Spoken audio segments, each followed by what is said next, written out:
Thank you, Michael, and good morning, everyone. Thank you all for spending a little bit of time with me.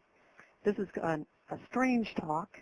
It's about deception, and I think maybe we might all think of a different definition for deception, but it's the word I chose for the title. And if you can't read the fine print, I think it's always good to start with a disclaimer just to set the stage a little bit.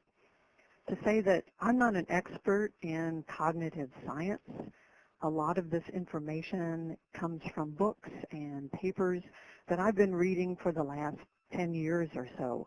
As Michael mentioned, I have a PhD in computer science, and I didn't quite finish a PhD in mathematics, so I'm a technical person. All my professional experience has been in technical areas. And what I'm going to talk about today has to do with some of the fuzzier areas of our business. So that's an area where I'm a student, just as you are. What I've come to realize, however, is how important all of the fuzzy stuff is, and in fact, to realize that now some of the fuzzy stuff is not so fuzzy. When we can put individuals in an MRI machine and we can watch what parts of the brain are involved in, for instance, deception and estimation. Well, that fuzzy stuff isn't so fuzzy anymore. It's pretty technical. So the first part of the disclaimer is to say that I consider myself a student, not so much an expert. And then to say that if you're also a student, I spend an enormous amount of time reading articles and books, and I don't cite all of those, but if there are things in the presentation that pique your interest, where you'd like to have either the actual citation, or in many cases maybe I can send you a URL where you can find that paper online, I'd be happy to do that. If you think of questions that you don't get a chance to answer at the end of the webinar, my email address was on an earlier slide. It's linda@lindarising.org, and I'd be happy to carry on the conversation after the webinar is over. So here's my definition for deception. Consciously or unconsciously, and those are different things. Most of us think that what we are and what thinking is really what goes on in our conscious mind. That is, another word for that might be awareness. What we're aware of, consciousness, awareness. That's such a tiny slice of what we are. That's such a small part of what our brain does for us. That a large part of it goes on unconsciously. So the levels of deception that are involved, not only for estimation, but in the way we lead our lives, are directed by a big chunk of our brain that is totally inaccessible to us. So sometimes the results of the studies that I'm going to talk about might at first elicit the response in you, oh, I don't do that. Or I'm not like that. I understand my motivation. I understand what kind of person I am. And since I'm assuming that a lot of people who are on this webinar this morning are technical people, and therefore we consider ourselves, and I'm going to throw myself into that mix, we consider ourselves to be smart. If I could ask for a show of hands, I would ask how many smart people are sitting out there listening this morning, and I'll bet a lot of us would raise our hands. Absolutely. We are all smart people, and therefore we think what goes along with that is that we're rational, that we make our decisions rationally, that we make our estimates rationally.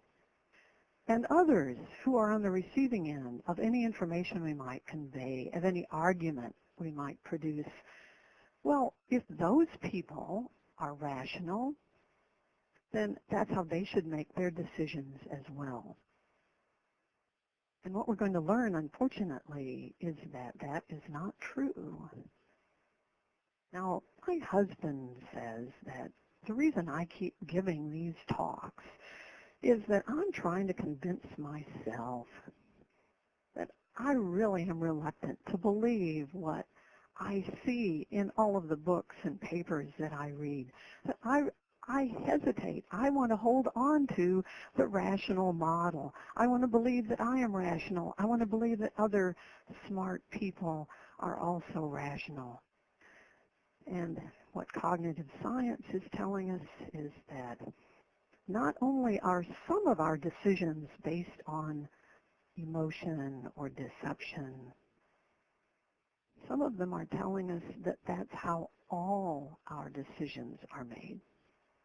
In other words, that the rational part is something we do after the fact. We're very good at rationalizing, at explaining why we did something or how we arrived at an estimate. But the process whereby we produced that argument, that decision, that estimate, that process was definitely not rational. And that in many cases, we're not only deceiving someone else, but we're also deceiving ourselves.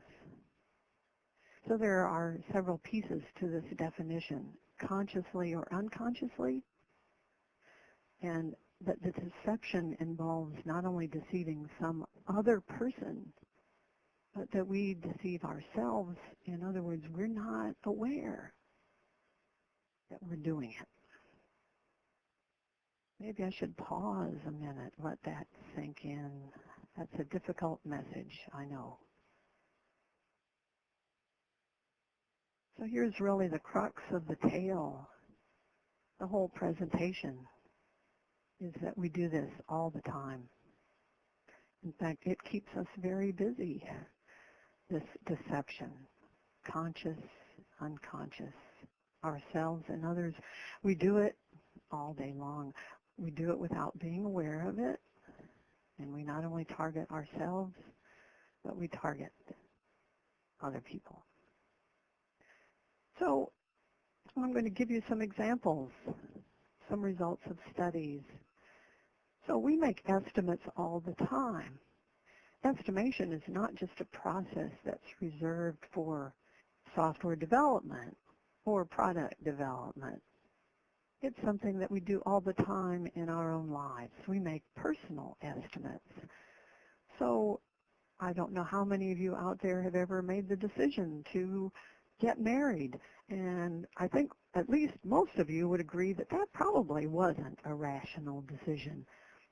Although I have met people in audiences who have said, yes, I did make a little table or a decision tree, and I examined all of the current people in my life, and I rationally decided who it was that would be the best choice for a mate. So unfortunately, I can't ask for a show of hands on that one, but I think most of us realize that that was not a rational decision made for a whole host of reasons, probably none of them rational. So there's plenty of data. I mean, that would be one thing that we could always hang on to, the data, information about previous projects of this kind. So there's plenty of data about marriage. And what we know that, well, it depends on the culture and the country, but there's, at least in the U.S., a pretty good chance that, well, some of us are going to wind up in divorce court. But how many of us are standing before the altar, getting ready to exchange vows in a wedding, considering the data? Well, 50-50 chance